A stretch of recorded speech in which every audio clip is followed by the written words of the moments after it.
नमस्कार, मैं हूं मेहरबान सिंह नेगी और आप देख रहे हैं केबी न्यूज़ खबर आपकी। केबी न्यूज़ खबर आपकी में आपका स्वागत है। खबर आजकल में आपको हम बहुत सारी खबरें दिखाएंगे और आज की खबर का हमारा शीर्षक है चर्चा में आजकल गणेश गोदियाल। गणेश गोदियाल लोकसभा चुनाव लड़े बड़े जोर शोर से और उनके समर्थन में हजारों लोग भी दिखाई दिए, लेकिन 1.5 लाख वोटों से हारने के बाद भी वो काफ़ी सक्रिय हैं। तो उनकी सक्रियता पर हम एक खबर आपको जरूर दिखाएंगे, लेकिन उससे पहले बात करेंगे उन खबरों की जो इस समय पौड़ी गढ़वाल में खासतौर पर चर्चा में है। रिखणी खाल में बाघ की दहशत से जूझ रहे लोगों को थोड़ी सी राहत मिली है, क्योंकि लैंसडाउन रिखणी खाल क्षेत्र में गुठिरता गांव के आसपास दो बाघ बड़े सक्रिय थे और कई लोगों पर हमला भी कर चुके थे, लेकिन अब इन दोनों ही बाघों को ट्रैकलाइज कर लिया गया है। यानी इन बाघों को अब पिंजरे में कैद करके अन्यत्र छोड़ दिया गया है। तो उत्तराखंड में तो ऐसा ही है, वन अधिनियम है, चाहे बाघों का जो आक्रमण होता है लोगों पे, इसको लेकर जो सरकार के नियम हैं, जंगल को लेकर जो नियम है, बहुत मतलब ऐसे नियम हैं जिनसे उत्तराखंड को कुछ लाभ नहीं हो रहा है। अभी कुछ समय पहले उत्तराखंड के जगह जगह छोटी छोटी मार्केटों में खोखे आदि सब हटा दिए गए कि वन विभाग के अतिक्रमण के दायरे में आते हैं सब।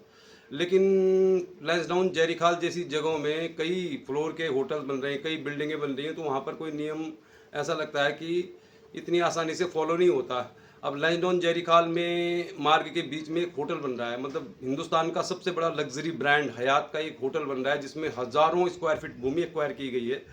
मतलब ये जो होटल बन रहा है इसमें 1200 कमरे हैं, 4000 लोगों का वेडिंग पॉइंट है और भी तमाम जो सुविधाएं होती हैं 7 स्टार होटल में, उस तरह की सुविधाएं हैं। अब सबसे बड़ा सवाल यही है कि जहां अगर उत्तराखंड का कोई व्यक्ति कहीं पर ज़मीन खरीद के कोई होटल या कोई बिजनेस करना चाहेगा तो उसको सरकार की 100 तरह की मतलब आपत्तियों का निराकरण करना होता है। लेकिन लैंसडाउन जयरीखाल मार्ग में बन रहा है हिंदुस्तान का सबसे बड़ा लग्जरी ब्रांड हयात। हमने कुछ समय पहले उसका वीडियो भी डाला था। और इस हयात होटल से आखिर उत्तराखंड के लोगों को क्या फ़ायदा होगा? जिस तरह का ये लग्जरी ब्रांड है, तो ऐसा लग रहा है यहाँ पर जो गेस्ट आएंगे तो हेलीकॉप्टर से ही आएंगे। मतलब मुझे नहीं लगता कि यहाँ से कोई कार से भी इस होटल में जाएगा। लेकिन चलिए, सरकार की कोई नीति होगी, लेकिन हज़ारों स्क्वायर फीट इतनी ऊंचाई पर हयात रीजेंसी के लिए मुहैया हो गई। आमतौर पर कोई आदमी कोई व्यक्ति करना चाहेगा काम इस तरह से तो उसको बहुत तरह की मुश्किलें होती है। आगे बढ़ते हैं हम और खबर को लेकर। तो अब पहले बात करते हैं गणेश गोदियाल की, उसके बाद कुछ स्थानीय खबरों पर नजर डालेंगे। कोटद्वार दुगड्डा मार्ग में 1-2 दिन से छुटपुट बारिश होने के बाद फिर मलबा आ गया। लैंसडाउन टोलबार के पास भी फिर मलबा आ गया। तो इस तरह की कई सारी चीज़ें चल रही हैं कोटद्वार में। अब पीजी कॉलेज के छात्र संगठनों ने भी, जो विपक्ष के हैं एनएसयूआई के, उन्होंने भी महिलाओं पर हो रहे अत्याचार के खिलाफ प्रदर्शन किया। पूर्व सैनिकों ने बिजली के दरों में हो रही बढ़ोतरी और इस पर लगाए जा रहे चार्ज को लेकर भी कोटद्वार में प्रदर्शन किया। तो ये कोटद्वार की खबरें हैं। और कोटद्वार में लालडांग मोटर मार्ग की तो बात आप छोड़िए, कंडी संपर्क मार्ग में भी 1-2 दिन बारिश होती है तो उसका हाल क्या हो जाता है हम आपको दिखाएंगे। मालनपुर पे जो काम चल रहा है वो भी आपको खबर दिखाएंगे। लेकिन सबसे बड़ी खबर जो आई है, कोटद्वार भाबर में एक प्रस्तावित था मेडिकल कॉलेज, बहुत सारे लोग इसको जानते भी नहीं है। और इस मेडिकल कॉलेज के लिए मतलब आप ये मान के चलिए कि 1 लाख स्क्वायर फीट से ज़्यादा भूमि थी। इस भूमि का अधिग्रहण किया गया, इसको चिकित्सा विभाग में ट्रांसफर किया गया, इसके चारों ओर बाउंड्री वाल भी कराई गई, लेकिन सरकार बदल गई और मेडिकल कॉलेज अधर में लटक गया। अब सरकार इसमें, वर्तमान जो सरकार है वो 100 तरह के तर्क दे रही है कि एक जिले में एक ही मेडिकल कॉलेज बनता है, जबकि देहरादून में 2 मेडिकल कॉलेज है। फिलहाल हम इस बात की चर्चा नहीं कर रहे कि उस मेडिकल कॉलेज का क्या हुआ, क्योंकि वो तो अवैध खनन का शिकार हो गया। कुछ समय के लिए इस भूमि को ट्रांसफर कर दिया गया। वहाँ पर हम गए थे, वहाँ पर खास रिपोर्ट दिखाएंगे। लेकिन सबसे बड़ी बात है कि जो चयनित भूमि मेडिकल कॉलेज की थी, वहाँ पर एक कोने में कुछ काम चल रहा है। किसी को नहीं मालूम कि वहाँ पर क्या काम चल रहा है। कुछ साल पहले तो ये भी खबर आई थी प्रिंट मीडिया में कि मेडिकल कॉलेज के लिए 25 करोड़ की प्रथम किस्त जारी कर दी गई है। आज तक हमको नहीं मालूम कि वो 25 करोड़ रुपए की प्रथम किस्त जो जारी की गई थी, उस रकम का क्या हुआ। अगर उस रकम का इस्तेमाल लालढांग मोटर मार्ग के कोटद्वार के अन्य योजनाओं के लिए कर लिया जाता तो बहुत बढ़िया था। लेकिन खबर आई थी, आई गई होगी। लेकिन मेडिकल कॉलेज की भूमि पर क्या हो रहा है, इस खबर का कुछ पता नहीं है, प्रिंट मीडिया में भी नहीं है। बाद में दिखाएंगे आपको। तो फिर बात करते हैं गणेश गोदियाल की। गणेश गोदियाल ने जब लोकसभा चुनाव लड़ा तो पूरे मीडिया में चर्चा थी कि पौड़ी की जो सीट है, हॉट सीट है, यहाँ पे कुछ भी हो सकता है। लेकिन चुनाव का परिणाम गणेश गोदियाल की जगह अनिल बलूनी के पक्ष में आया। 1.5 लाख वोटों से हार गए गणेश गोदियाल। लेकिन अनिल बलूनी जी को लेकर ये कहा जा रहा था कि उनको केंद्र में मंत्री पद मिलेगा, मतलब उनका कद बहुत बड़ा है, केंद्र के खासम खास आदमी है। और संसद में भी हम लोग इंतजार कर रहे थे कि अनिल बलूनी जी जब भाषण देंगे तो शायद वो पौड़ी गढ़वाल की समस्याओं को लेकर कुछ कहेंगे, लेकिन ऐसा कुछ हुआ नहीं। और गणेश गोदियाल हारने के बाद भी रोजाना कुछ ना कुछ सोशल मीडिया में, मतलब अगर आप उत्तराखंड के जो छोटे छोटे न्यूज़ चैनल होते हैं देहरादून से चलने वाले, तो उन सब में गणेश गोदियाल की खबरें आती रहती हैं। कुछ दिनों पहले गणेश गोदियाल गैरसैंण पहुंच गए, जहां पर मूल निवास भू कानून को लेकर रैली हुई। और ये सारे संगठनों ने ये कहा था कि इस रैली में कोई भी पूर्व विधायक या कोई नेता नहीं आएगा।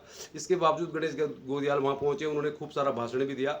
तालियां भी बटोरी और ये भी कहा कि भाई इस तरह के आंदोलन में हम लोगों की भागीदारी भी बहुत जरूरी है, नहीं तो इस आंदोलन से कोई फायदा नहीं हुआ। ये तो हो गई पुरानी बात।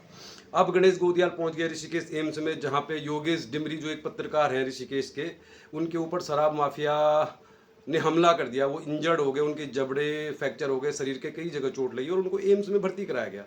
अब हुआ ये कि मामला इस तरह से था कि अब ये जो मामला था थोड़ा सा पॉलिटिकल एंगल ले रहा था, तो शायद एम्स हॉस्पिटल में आने जाने वाले लोगों की संख्या बहुत ज़्यादा थी और शायद एम्स हॉस्पिटल पर कुछ दबाव था सरकार का या नेताओं का कि वो डिस्चार्ज करना चाह रहे थे योगेश डिमरी को, जबकि वो पूरी तरह से स्वस्थ नहीं थे। और इसी बात को लेकर गणेश गोदियाल वहाँ पर डॉक्टर से भिड़ गया। उसका वीडियो सोशल मीडिया में खूब वायरल हो रहा है। लेकिन उनकी जो पहल है अच्छी थी।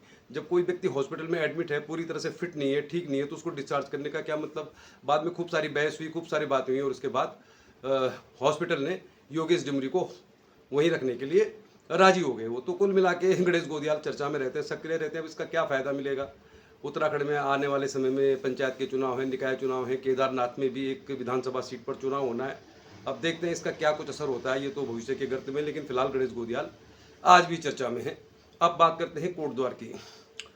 कोटद्वार में कंडी संपर्क मार्ग, जिसके वीडियो हमने बहुत लंबे समय तक आपको डाले थे, वो उसमें क्या होता है कि पोखाल में अगर बारिश होती है तो ये मार्ग अवरुद्ध हो जाता है, फिर ठीक भी हो जाता है। कल परसों जब बारिश हुई तो मार्ग 22 घंटे तक अवरुद्ध हो गया। क्यों अवरुद्ध हो गया ये आपको दिखाते हैं हम, और मार्ग कैसा है वो भी आपको दिखाएंगे। फिर दिखाएंगे आपको अन्य खबरें। तो अन्य खबरों में हमारी जो खबर है वो मेडिकल कॉलेज की भूमि को लेकर ही है। कोटद्वार में प्रस्तावित मेडिकल कॉलेज तो फिलहाल नहीं, उसके ऊपर चारों तरफ एक दीवार रखी गई थी। करोड़ों की लागत की दीवार थी मुझे लगता है वो, क्योंकि बहुत बड़ा एरिया है, 1 लाख स्क्वायर फीट के आसपास। चलिए, फिर किसी ने हमें खबर दी थी कि कोटद्वार बाबर में लच्छमपुर में जो मेडिकल कॉलेज की भूमि है उसमें कुछ निर्माण कार्य हो रहा है। तो आपको बताते हैं, मालनपुर पार करने के बाद, हालांकि मार्ग तो बंद है, ये रास्ता है, ये सामने पॉलिटेक्निक कॉलेज की बिल्डिंग है। इसी पर आगे जाकर हम देखते हैं कि आखिर यहाँ पे क्या काम हो रहा है। तो चलिए फिर एक बार हम कोटद्वार बाबर की खबर दिखा रहे हैं आपको। ये जगह वैसे हमने बहुत पहले आपको दिखाई, लेकिन अगर आप हमारे चैनल में नए नए जुड़े हैं तो बता दें, ये वो हज़ारों स्क्वायर फीट भूमि है जिस पर एक मेडिकल कॉलेज बनना था। इस भूमि को खनन करके कैसे खुर्द बुर्द कर दिया है। अब ऐसा लगता है जैसे यूक्रेन रूस के युद्ध में कोई जगह जो बमबारी से ख़राब हो गई है, उसकी स्थिति ऐसी है। इसके चारों ओर बाउंड्री वॉल कर दी गई थी, इसमें बिजली की लाइनें भी लगी हुई हैं और इस जगह में बनना था एक मेडिकल कॉलेज। लेकिन मेडिकल कॉलेज तो हो गया राजनीति का शिकार और बहुत सारे लोगों को मालूम भी नहीं होगा कि यहाँ पर एक इतना बड़ा एरिया है। आप देखिए, जहाँ तक आपकी नज़र जा रही है, ये पूरी जगह एक्वायर कर ली गई थी। ज़मीन को चिकित्सा विभाग में ट्रांसफ़र भी कर दिया गया था, सरकार बदली और इस मेडिकल कॉलेज की जो कल्पना थी जिन्होंने की थी वो एक खंडर में तब्दील हो गई। लेकिन अब इसमें कुछ काम चल रहा है। अब इसमें क्या काम चल रहा है इसके बारे में तो हम आपको पूछ कर ही बता पाएंगे। लेकिन किसी ने हमें बोला था कि यहाँ पर कुछ काम चल रहा है। तो ये दरअसल वो ज़मीन है जिस पे कोटद्वार में एक मेडिकल कॉलेज बनना था और इसका हमने बहुत पहले आपको वीडियो डाला था। ये ज़मीन जिसकी आप लंबाई चौड़ाई देखेंगे तो कम से कम ये करोड़ों रुपए की भूमि है, जिस पर एक बाउंड्री वॉल बना दी गई थी और इस पर एक प्रस्तावित था मेडिकल कॉलेज। ज़मीन का भूमि परीक्षण भी हो चुका था, ज़मीन को चिकित्सा विभाग में ट्रांसफ़र भी कर दिया गया था पूर्व में जो यहाँ पे स्वास्थ्य मंत्री थे। लेकिन ये ज़मीन आज एक खंडर में तब्दील हो गई, अवैध खनन का शिकार हो गई। करोड़ों रुपए का जो खनिज था यहाँ से निकाला गया पूर्ववर्ती सरकार में और अब ये खंडर में तब्दील है। लेकिन इसके एक छोटे से हिस्से में कुछ काम चल रहा है और इस काम को लेकर अभी मुझे स्पष्ट तौर पर कोई जानकारी नहीं है। और ये मेडिकल कॉलेज तो खैर संभवतः नहीं बन रहा है, लेकिन ये बाउंड्री वाल आपको दिखा रहे हैं। मैं सामने से देखिए आप इसकी हालत देखिए आप। अब तो बाउंड्री वाल दिखाई भी नहीं दे रही।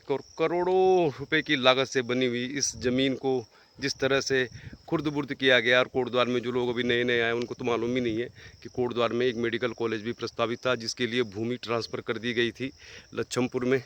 और इस भूमि की हालत देखेंगे तो इसमें मतलब कम से कम 30-40 फीट खुदान कर दिया गया। खुदान करके इस पूरी ज़मीन का बेड़ा गर्क कर दिया।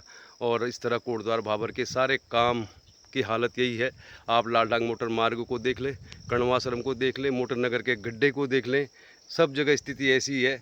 और निश्चित तौर पर ये सोचने वाली बात है कि एक संभावनाओं भरा शहर कोटद्वार आज किस स्थिति में है और यहाँ पर कुछ काम चल रहा है। तो अब इस काम को लेकर कोशिश करेंगे आपको जानकारी देने की। फ़िलहाल हम आपको ये बताने आए हैं कि ये जगह जो है मालनपुल को पार करेंगे आप। अब तो मालनपुल से आप जा नहीं सकते, लेकिन अगर आप जानकारी लेंगे तो पॉलिटेक्निक जो बना हुआ है उसके लिए आने वाली सड़क के पास है। हम आपको रास्ता भी दिखा देंगे। लेकिन फ़िलहाल यहाँ पे कुछ काम चल रहा है। किसी ने हमें बताया था कि यहाँ पे कुछ काम हो रहा है, लेकिन ये काम एक बहुत छोटे से हिस्से में हो रहा है। अब क्या काम हो रहा है, समाचार पत्रों में तो खबर आई थी कि मेडिकल कॉलेज के लिए 25 करोड़ की पहली किस्त जारी कर दी गई है।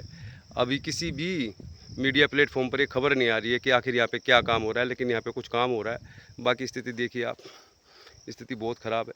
और मेडिकल कॉलेज का सपना जिन्होंने भी देखा था, वो सपना लगभग खंडर में तब्दील है। और ये अवैध खनन का शिकार हुआ। 2017 से 22 के बीच इस जगह को खुर्द-बुर्द कर दिया गया, जिसमें करोड़ों रुपए की भूमि में करोड़ों की लागत से बाउंड्री वॉल भी कर दी गई थी। तो केबी न्यूज़ देख रहे हैं आप, कोटद्वार भाबर आजकल स्थिति खराब ही है। मेडिकल कॉलेज के लिए जो भूमि आवंटित हुई थी, जिस भूमि का ट्रांसफ़र भी हुआ था, उसकी बाउंड्री वॉल है। इसके एक हिस्से में काम हो रहा है। तो मतलब कह सकते हैं आप कि जो ये ज़मीन का एरिया है, ये तो 1 लाख स्क्वायर फीट के आसपास होगा कम से कम, लेकिन इसके एक कोने में कुछ निर्माण काम हो रहा है। तो न तो ये समाचार पत्रों में खबर आ रही कि इसमें क्या हो रहा है, और ना अभी हमें ठीक से मालूम, क्योंकि वहाँ पर जाने का भी एकदम रास्ता नहीं है। लेकिन फ़िलहाल यहाँ पे कुछ काम हो रहा है।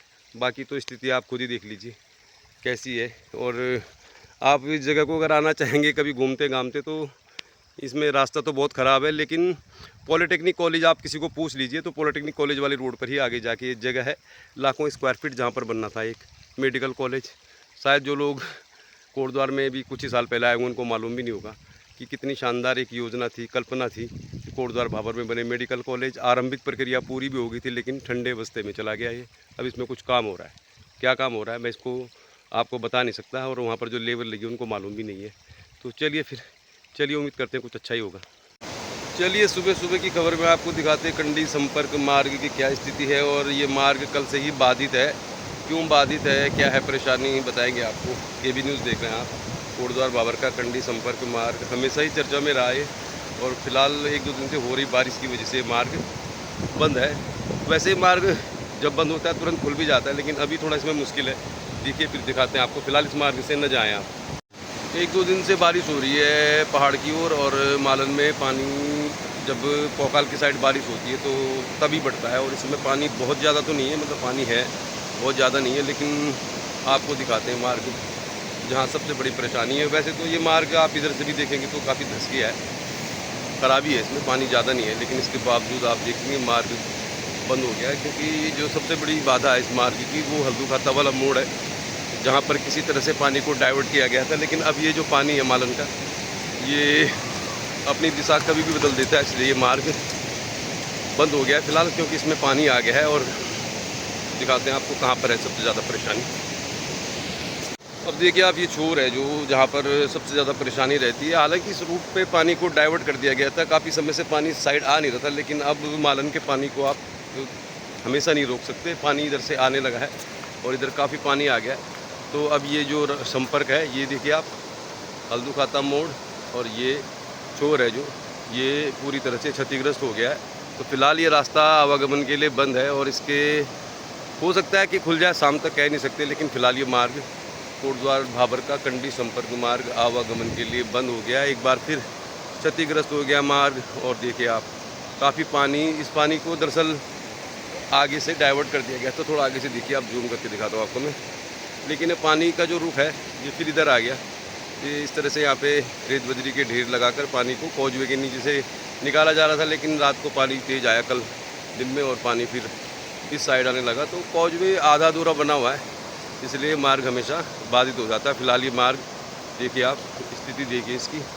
ये मार्ग पूरी तरह से अभी बंद है।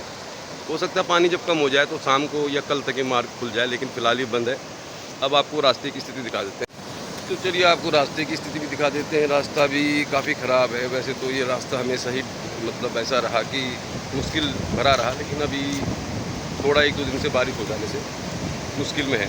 ये रास्ते की स्थिति ख़राब है। अब देखते हैं इसको कब तक शुरू किया जाता है। फ़िलहाल पानी बहुत ज़्यादा नहीं है, लेकिन रास्ता अवरुद्ध है, और इधर आवागमन करना खतरे से खाली नहीं है। कॉजवे के ऊपर की सड़क तो ख़राब है, लेकिन ये पानी कॉजवे में इतना ज़्यादा नहीं है कि कॉजवे के ऊपर से जा रहा हो। ये पानी दरअसल मैं आपको बता दूं, ये पानी को रोकने के लिए जो यहाँ पे बहुत ऊंचा सा एक टीला बना दिया गया था रेत बजरी का, वो ध्वस्त हो गया जब पालन नदी का पानी इधर से चला गया। जब पानी इधर से चला गया तो फिर उधर रास्ता बंद हो गया। तो मालन पुल में भी काम चल रहा है, लेकिन मालन पुल में जहाँ पर काम चल रहा है वहाँ जाने का जो रास्ता है लगभग पुल बनाने वालों ने बंद कर दिया है। तो ये जो देखिए आप दूर से दिखा सकते हैं हम आपको, इधर ये पुल का छोर है, इधर पुल का छोर है, बीच में ही काम चल रहा था जहाँ पे पिल्लर आदि का कुछ काम चल रहा था एक, और अब इतना पानी आ गया है कि पूरा पानी उसी जगह से जा रहा है जहाँ पे काम चल रहा है। अब किस तरह का काम हो रहा होगा इसको तो कंपनी जानती होगी, सरकारी जानती होगी, PWD जानता होगा। फ़िलहाल पिल्लर का काम चल रहा था और उस जगह में जाने का जो मोटर ठाक पेट्रोल पंप के पास का रास्ता है वो बंद कर दिया गया है, तो वहाँ पर जाके कोई देख नहीं सकता कि क्या काम चल रहा होगा। चलिए संपर्क मार्ग में दूर से दिखा रहे हम, मालन नदी का पानी वहीं से गुजर रहा है जहाँ पर पिल्लर का काम चल रहा है। उम्मीद करते हैं इसकी गुणवत्ता ठीक होगी, काम सही से चलेगा और इसकी निगरानी ज़रूर कर रही होगी, कोई ना कोई इसको मॉनिटर कर रहा होगा। अब चाहे PWD कर रहा है, चाहे सरकार का कोई टेक्निकल बंदा कर रहा होगा, लेकिन मालन पुल में हालात ख़राब है। तो कंडी संपर्क मार्ग 22 घंटे बाधित रहने के बाद आवागमन के लिए खुल गया है। हालांकि इस मार्ग में सफ़र करना इतना आसान नहीं है, लेकिन ये मार्ग फ़िलहाल आज खुला है और इस मार्ग से लोग अब आ जा रहे हैं, क्योंकि यही सबसे सुगम मार्ग लग रहा है लोगों को। थोड़ा शॉर्टकट भी है, लेकिन मार्ग की स्थिति अगर आप देखेंगे तो ये मार्ग की स्थिति बहुत ख़राब है। लेकिन अब कोटद्वार बाबर के लोगों को, ख़ास तौर पर मालन पार के लोगों को इसी तरह के मार्गों में आने जाने की आदत पड़ गई है। फ़िलहाल ये मार्ग अब खुला हुआ है, हालांकि इसमें काम चल रहा है, रास्ता काफ़ी ख़राब है। चलिए फिर कल मिलेंगे किसी और खबर के साथ। बने रहिए KB न्यूज़ के साथ। चैनल को सब्सक्राइब भी कर दीजिए, शेयर भी कर लीजिए, क्योंकि हमें थोड़ा सा कुछ और सब्सक्राइबर की ज़रूरत है एक ठीक ठाक स्टेज में जाने के लिए। तो कल मिलते हैं किसी और खबर के साथ। देखते रहिए KB न्यूज़, खबर आपकी। देखते रहिए KB न्यूज़, खबर आपकी, और चैनल को सब्सक्राइब करें, शेयर करें, कमेंट भी करें। धन्यवाद।